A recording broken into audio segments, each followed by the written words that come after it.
我最近特别馋那种满是汤汁的蟹黄汤包，但是哈尔滨没有专门卖这个的饭店，所以我买了35斤螃蟹，打算试试这玩意儿在家能不能做。算上之前做蟹黄面，这已经是我们第2次和螃蟹打交道了。我算是发现了，扒螃蟹这活它真不是人干的，而且现在螃蟹特别肥，扒的时候很难忍住不吃。我们为了能互相监督，还现组了一道流水线，并且确保每个岗位都多少有点油水。但就这，我们还是出现了一些意外损耗。我低头一看呢，我这裤子还打包了2两。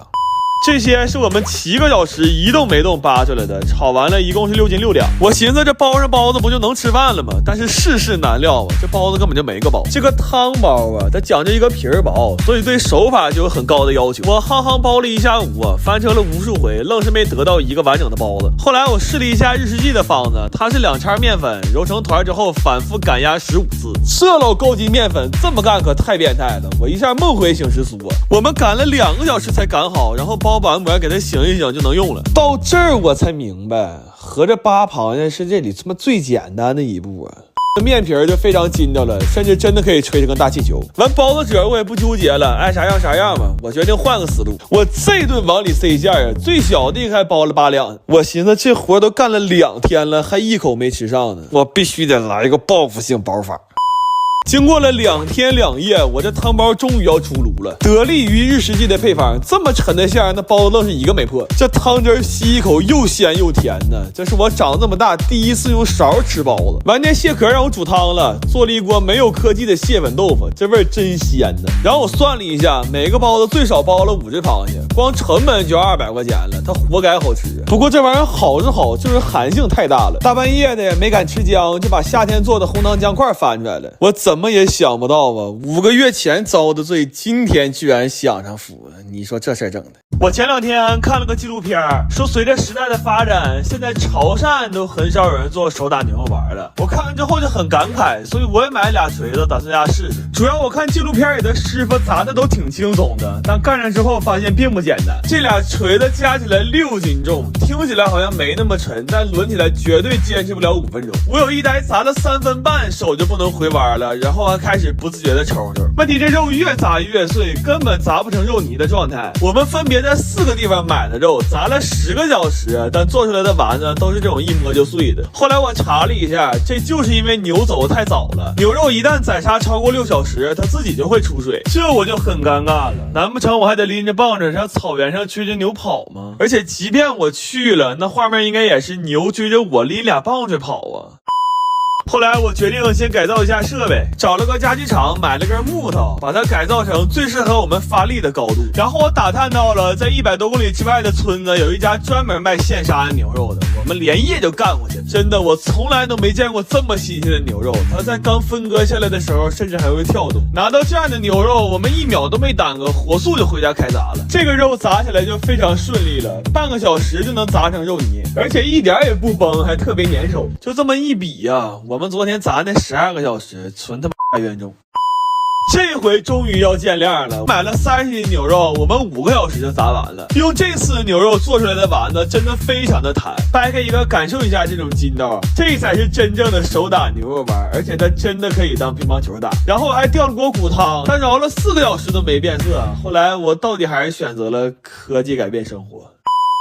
晚上吃饭的时候，我们所有人小臂往下都是麻的，甚至在后面的2天上厕所擦纸都得靠人帮忙。然后做的比较多，就给邻居们也分了一些，特意跟他们强调了我们这是淀粉含量只有2%的牛肉丸。后来邻居说了一句话，我当时眼泪差点没掉下来。他说这几天我们趴窗都看见了，你们这牛肉丸一点科技都不用啊，全靠老嫂子狠活啊。我最近对磨面粉这事儿特别感兴趣，正好我弟最近发现一个好吃的荞麦面，所以我买了60斤荞麦，打算做点粗粮。于是在一个风不调雨不顺的日子里，驴儿们又再一次拾起了那熟悉的磨盘。不过磨这玩意儿还挺上头，跟个圆规似的，给地板都画出来了。但这个石碾子和石磨还不一样，它转多了迷糊。为了不吐到磨盘上，我们想了很多办法，但是发现戴上眼罩更迷糊。就我怀疑驴其实也迷糊，但它就是吃了少掌握一门外语的亏，所以他有苦说不出。真的就这么说吧，那天狗好气跟着一起磨了一袋，后来给狗都转吐个嘚儿的了。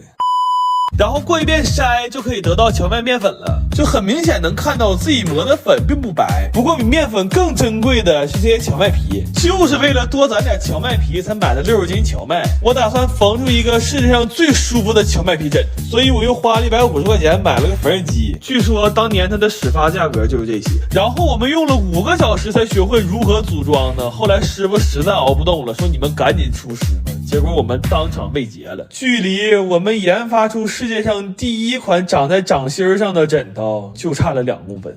好了，干活有劲儿了。我发现我在这个领域其实有很大的天赋，大概用了10分钟，我就可以熟练的把这个缝纫机踩冒烟了。这枕头看着多板正，一点毛病没有。重点是配色，我们选用的是当下最前沿的主流审美。它有一个很洋气的名字 ，Two Hands Rose Style。